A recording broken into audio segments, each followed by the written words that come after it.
বিয়ের পর বুঝলাম মায়ের কষ্টটা ঠিক কতটা গভীর ছিল। ছোটবেলায় শুধু ভাবতাম মা সবসময় শুধু বকাবকি করে, সবকিছুতেই শুধু চিন্তা করে। কিন্তু আজ যখন নিজের সংসার, নিজের দায়িত্ব সামলাই, তখন বুঝি মা কতটা চুপচাপ নিজের ইচ্ছে, নিজের ক্লান্তি, নিজের কষ্টগুলো লুকিয়ে রেখেছিল। সবার কথা ভেবে, সবার জন্য ছুটে রাত্রে হাসি মুখেই বলতো, আমি ভালো আছি। আজ বুঝি সেই ভালো আছি কথাটার আড়ালে কতটা না বলা কষ্ট ছিল। বিয়ের পর মেয়েরা শুধু নতুন বাড়ি পায় না, মায়ের ত্যাগ আর ভালোবাসার গভীরতাটাও নতুন করে চিনতে শেখে।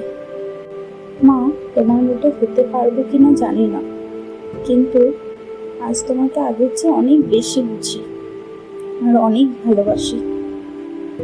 জানো তো, তোমার কষ্টগুলোও আজ বুঝতে শিখেছি।